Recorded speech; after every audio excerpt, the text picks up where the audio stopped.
Okay guys, good morning. This is Simon with Trade and Perform Coaching. It is 8:08 a.m. on July 8th. I hope everyone had a great July 4th weekend. Just 1 second. Before we get started, let me find this.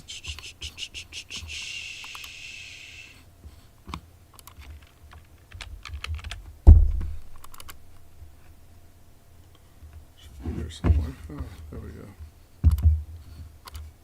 So this is Simon with Trade and Perform Coaching. Important disclaimer and reminder for all traders and investors. This webinar is for educational purposes only and not a recommendation to buy or sell any particular financial instrument. Equities, futures, options, and currency trading have large potential rewards, but also large potential risks. You must be aware of the risks and be willing to accept them in order to invest in the futures and options markets. Do not trade with money you can't afford to lose. The website is neither a solicitation nor an offer to buy or sell equities, futures, or options. No representation is being made that any account will or is likely to achieve profits or losses similar to those discussed in this channel. Past performance of any trading system or methodology is not necessarily indicative of future results. Absolutely consult your registered financial advisor and your risk trading plan before ever investing or trading any financial instrument. Give me 1 second. I got to kick on the fans in here.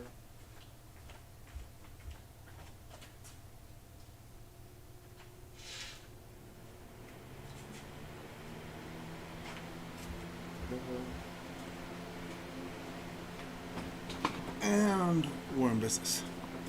So, the first thing I want to bring up this morning, it is what is on this schedule. So, if we look at that, we will see we have, let's put this big. So, July 8th. I have nothing on the schedule, actually. I have 10 a.m. Fed inflation, and that's it. Tomorrow we have Powell testifying at 9 a.m. So that's usually I'll see you in the afternoon kind of deal for me. Bowman speaks at 12:30 tomorrow. And then Fed's Powell testifies again on July 10th, so 9th and 10th. So that's awesome, right? So, and I think that's in front of Congress. So that's usually a long question and answer, and I'll just take a hard pass on that. On those two, I'll just come in when he's done, and if there's anything to clean up, I'll clean up.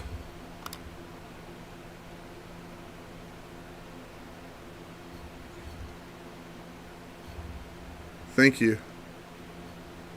Thank you, Dan. Dan was saying the video was really good. So that's the first piece. There's nothing. And we have Powell tomorrow. So we'll just see where that takes us. Obviously, we're just in a ripping bull run, right? So it's important that you have, here, let's go to the profile.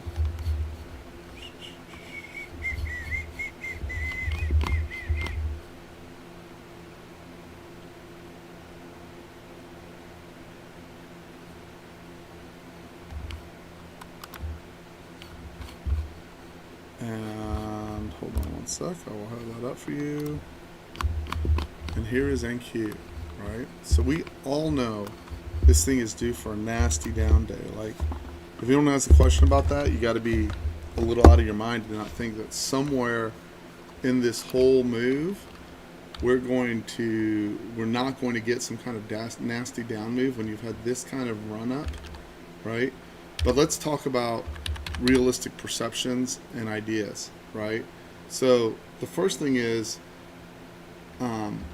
there's no sellers here, right? The sellers have all been one-day wonders, right? It has been shortable if you follow the algo, right? But the extensions are all on the upside. So there's two things I'm worried about when that happens. It used to be that I said, well, there's no way it can keep running, and then I would just keep shorting every opportunity I saw, and I would get crushed, right?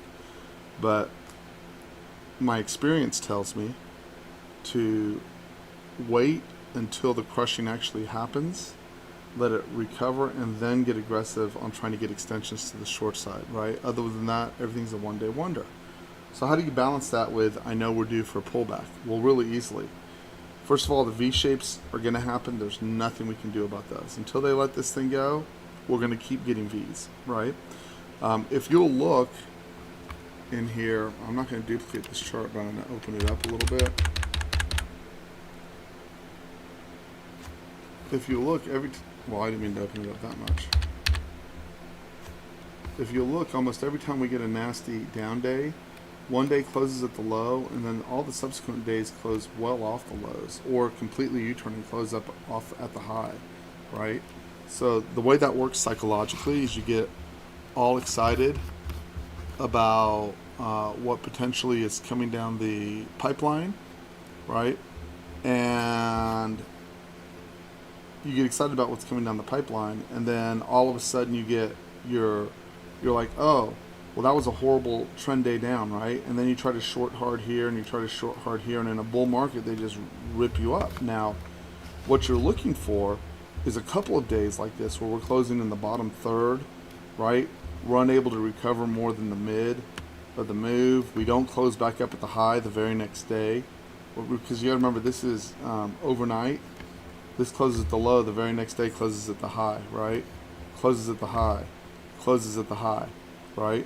So I want to defend myself against getting run down, right? I want to defend myself against getting run down, but I want to focus on where the clear opportunities are. Hold on, I need to make sure my wife's not calling me.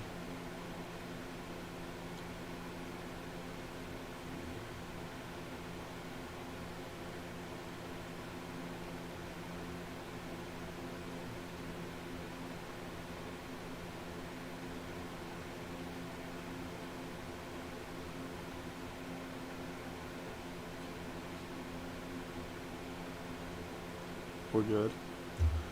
And let me plug this in.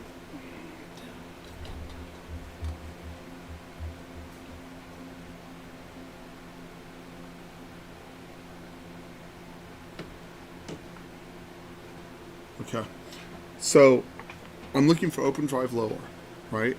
I'm playing on defense. I want to let the first 30 minutes go. Why? To me, the biggest risk comes in the first 30 minutes in an open drive lower, right? I already know that the buyers are in. I don't want to get caught. Like most people, if you went through every member in the room and said, hey, where do your worst days come from?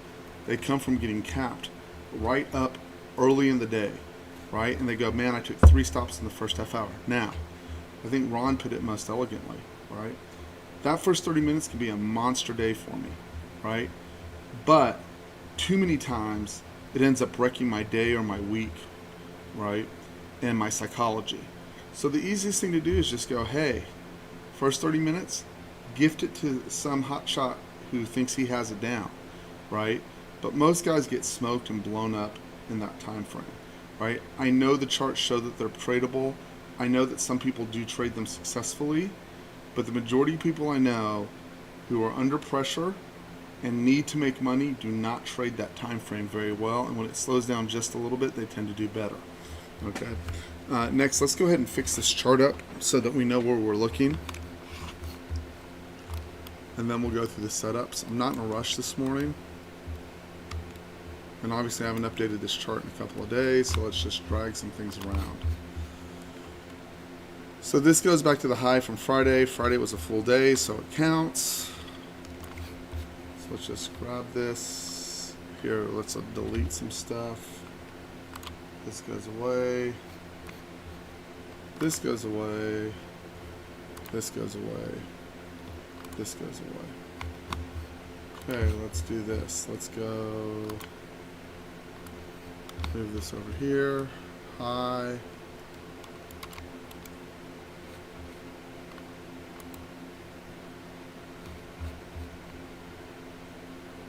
Low.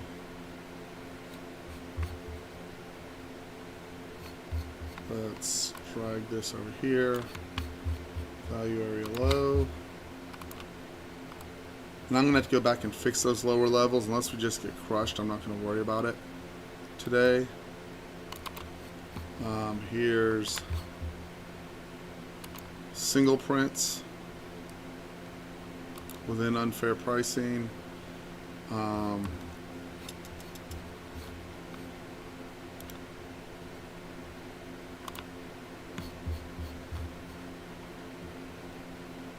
Oh, that's not what I meant to copy and move. I'll just do this. Right click. That was obviously from July 4th, right? It wouldn't be surprising to come back and re-auction that area. That was a half day, as was the prior day.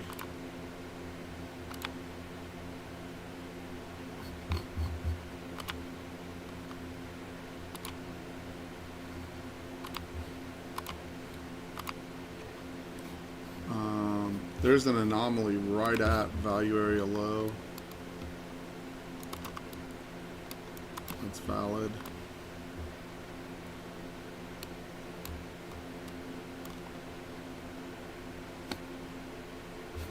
And then we'll do Globex high for now.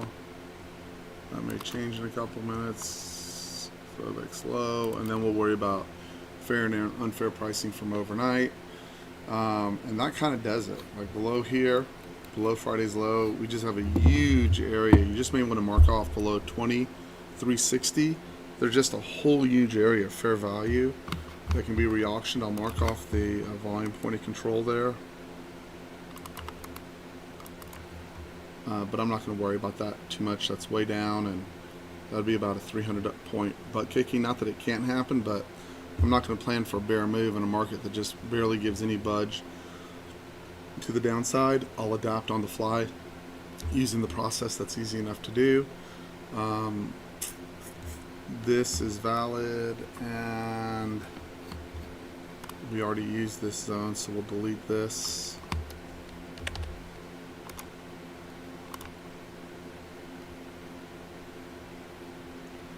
And then this becomes a prior day's low.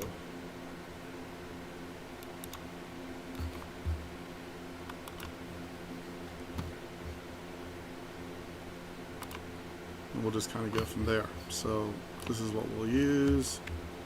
I'll grab the screenshot. And that's really the area I'm concerned with anyways today.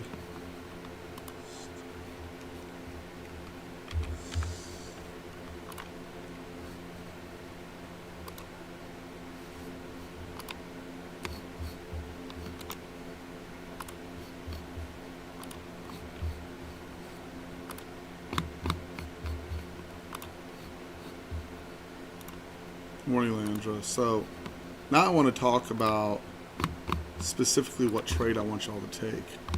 Okay, so now we got this out of the way. I'm going to throw, this is a 75-cent chart over here. No, excuse me, 50 cent. My 75-cent chart's off to the right. I'm going to throw the levels over here on this chart. You'll notice I added the delta, the TnP delta moves arrows to ES. I'm working on developing what the rules are exactly there, but the 1 bar stuffs are very effective there, and that's on a 6 tick. You can actually lower that down due to the lack of volatility, lower it down to a 5 tick. You still need the same rules of process for entering. Oops, no, 3's correct. Bar period. Just taking one little tick out of it. Why?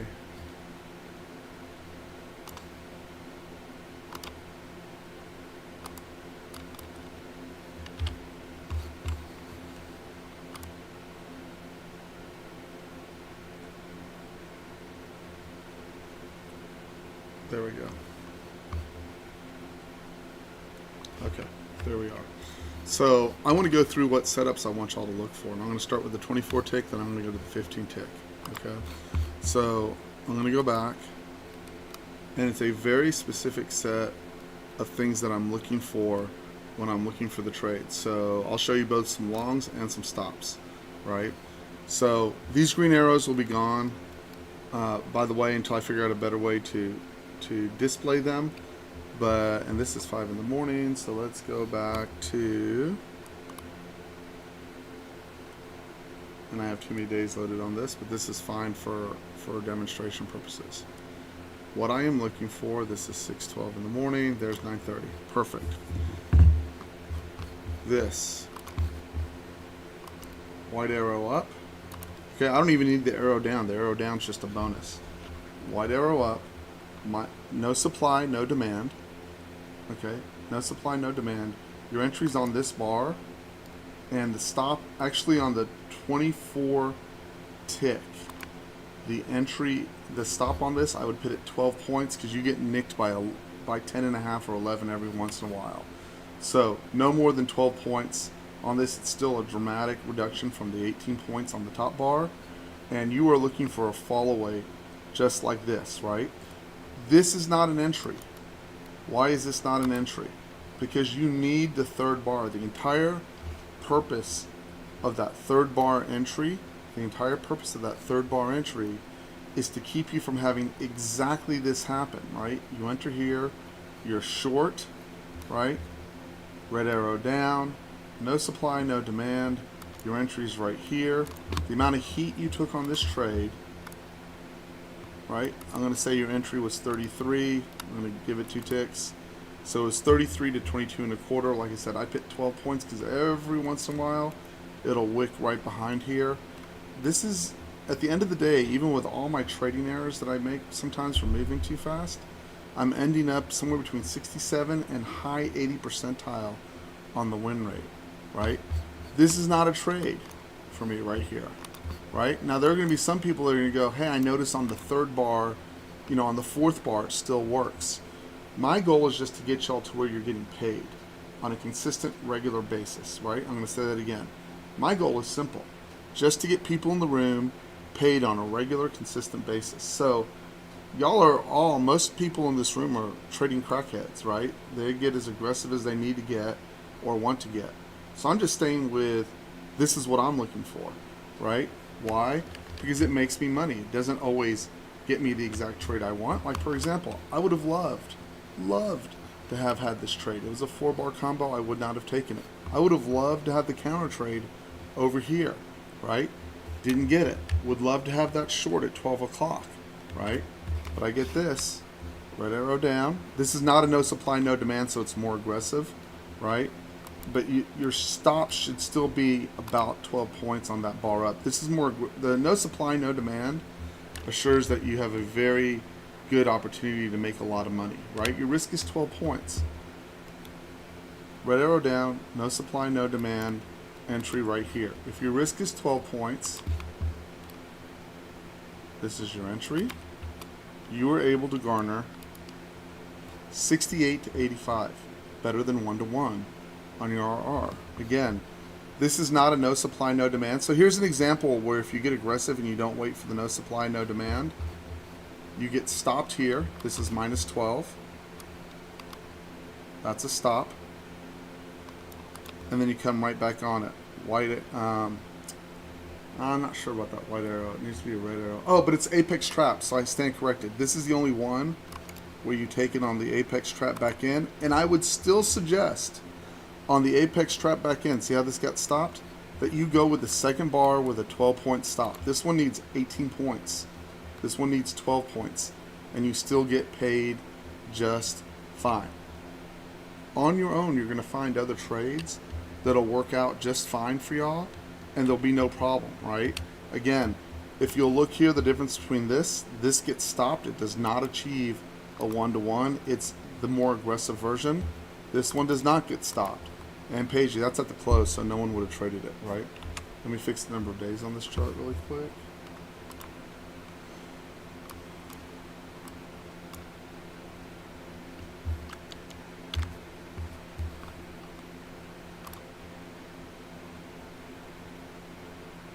Whoa. Oh, okay. I see what happened. Never mind. There we go. Econ. That has 3 days on our 24 tick. I'll reload, recalculate. We should all match now. Okay. Don't pay attention to this purple line. Just doesn't make any difference. And then on the 15 tick, let's check the days first of all. 3 days. That's fine. Insert, reload, recalculate. We should match. Okay, same concept, same exact idea. Pink bar up, your entry's here. This is a 10-point stop max. You can actually cut that to 7 if you want to be right on the ragged edge, right? It won't always, just like everything else, won't always get you your trade, right? And the other place that I'm having a problem with personally is sometimes it'll set up at a lower high like this. This is still valid right here. I know not everyone likes my moving averages. You can get rid of that 50 period moving average if you don't want it on there.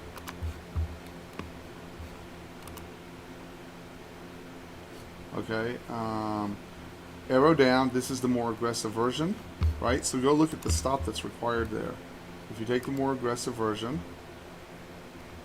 that was your entry.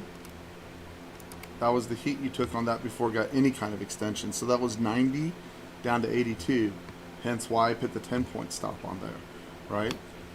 If you look, this is valid on the way up if you're willing to take it in the top of the channel.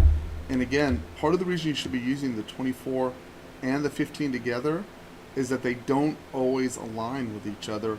One won't give you the setup, the other one will, right? So I look on both charts. This is valid for me. This is valid for me, right? I'm willing to burn 10 points on these trades, right?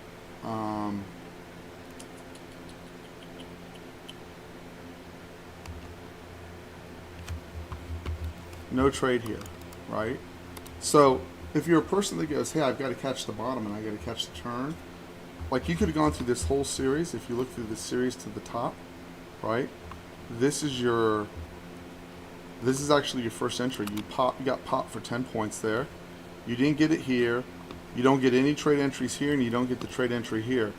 Your next trade entry here is a B grade. You just had the arrow, but not the no supply, no demand. That stops you. So that's 20 points between this trade and this trade. And then you get this trade, pays you, and this trade pays you, right? So, and then obviously the best answer is, can I get it right on the edge, right? I love it when you can get it on the edge, but oftentimes the trades are coming like this, on this 15 tick, right on the edge. But look at the explosion. Look at the explosion to the upside you're getting when you're getting those momentum trades. The other thing I would suggest is, before you take a trade, see how this is clearly the A leg, like the breakdown leg. I understand this is 1, 2, but when you get that first big rotation, usually, not always, you're going to get a trade underneath that. Like almost every time, like here, let's say there'd been a little deal lift here and then it lifted. This is wave 1, like it just is, right? If you had a little wave and it came back and it pushed, just make the assumption that the bigger push is the first leg, and most of the time the market likes to do that A, B, C, D. So just wait for the break of the fractal on the bigger trade and then go look for your trade. That would have ended up getting you short on a B grade trade and nothing on an A grade trade, which is fine, right? Totally fine. And you should be getting paid. So I'm going to open the floor for questions for anyone that has it. We're going to repeat the same trade over and over again, right? There are people in the room pulling down 10 to 20,000 a month, some more, 10 to 20,000 a month. On that note, I want to say Apex is having a lot of trouble and giving a lot of people a hard time. Okay, I know someone who had 20 accounts, copy traded all of them. They approved 3 of them and the other 17 are under review, even though they were all traded the same. Makes no sense, right? So I'm concerned about Apex. Okay, sometimes you can say, well, it's a problem here or it's a problem there, but you don't get any of that crap from Top Step. Okay, so Apex needs to clean up its behavior is more than a little disconcerting. More than a little disconcerting. Okay, so I have no. Does anyone show? I show no speakers today. Is that what everyone else shows? Are we all on the same page? Does anyone have a question? You go, hey Simon, this doesn't match, or we need to review this. Now's the time to ask me.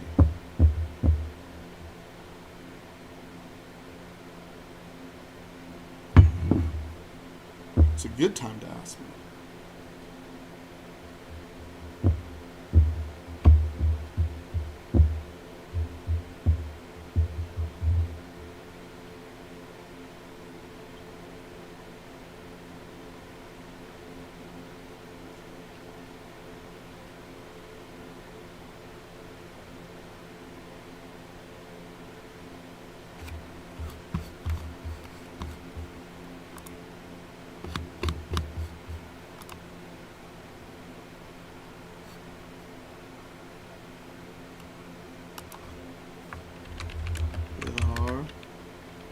So hey, Brian, do me a favor. They may not have loaded when I transferred it. Which web book are you using? What's the title that I sent you? Which charts are you using?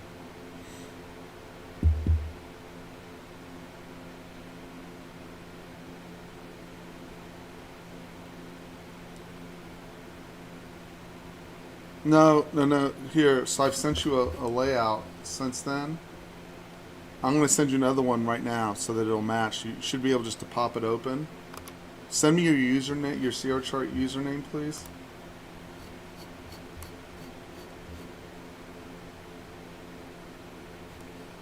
I'm on it. Give me just a second.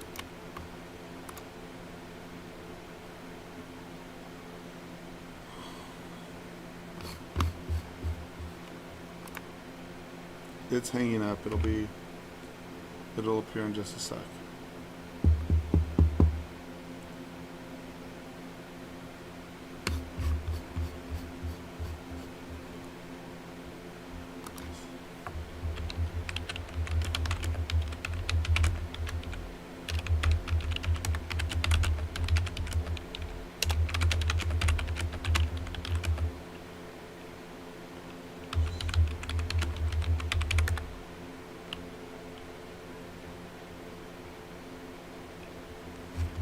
It's not, for some reason, Sierra chart just does not want to let me. It'll be a minute. It's hung up.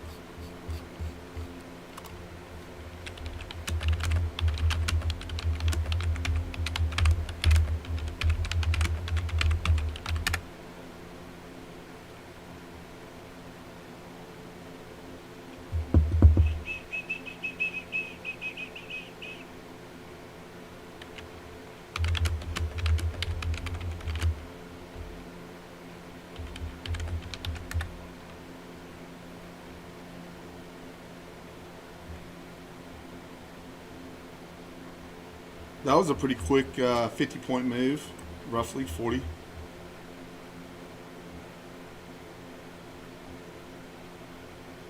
I don't know what this is going to take to.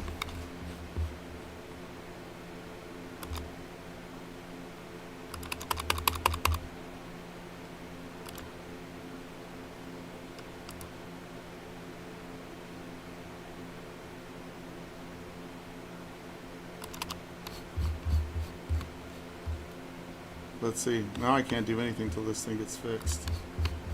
Hold on a sec.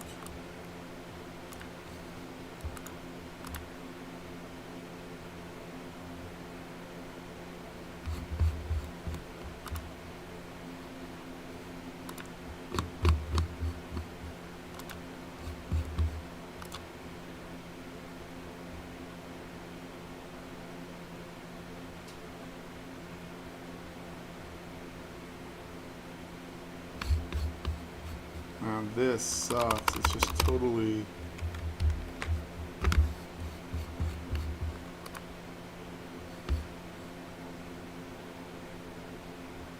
Just hung up. Give it just a second.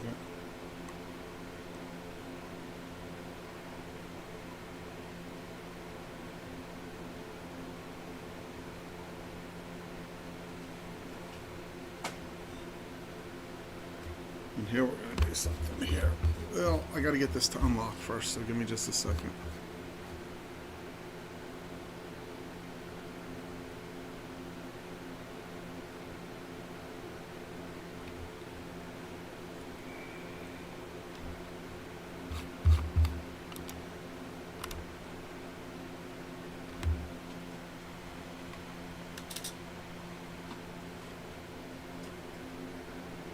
Let's see if it'll get to it.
and pretty slow open. I'm going to have to resolve this issue with the why this is taking so long.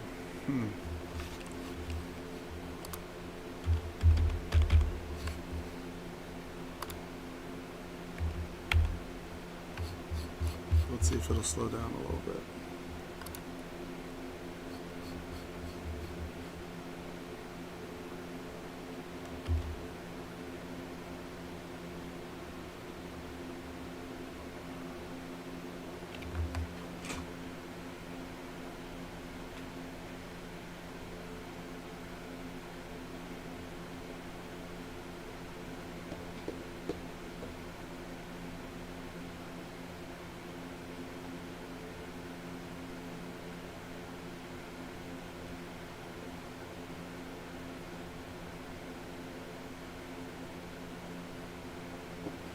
I do not know why I cannot send a file first thing in the morning, but I can't.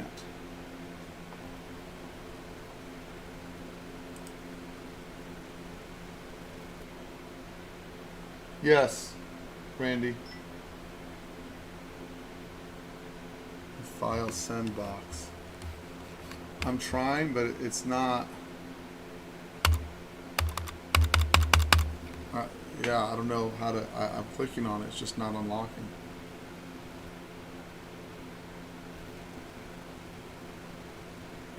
So I'll just wait it out. Yes, Randy.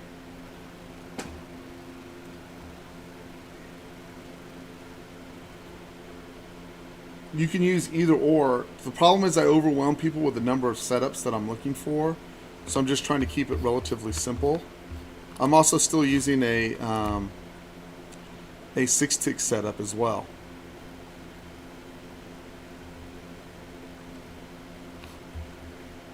A 6-tick 50-cent setup. But again, I don't want to list out 50 million billion different options to people and have them feel, overwhelmed,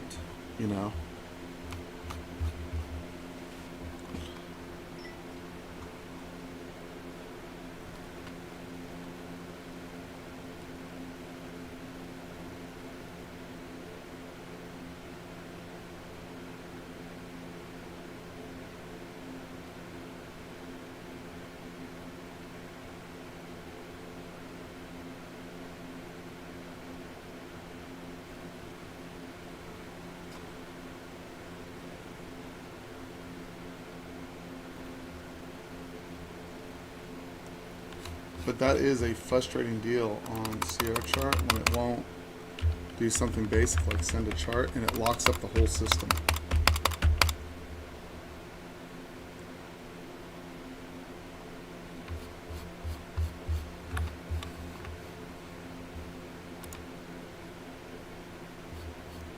So I'll just leave it as is. It's working, but I can't change anything on the charts.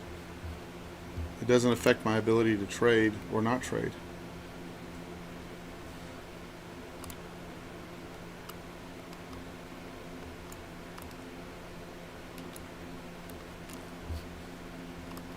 Well, I say that.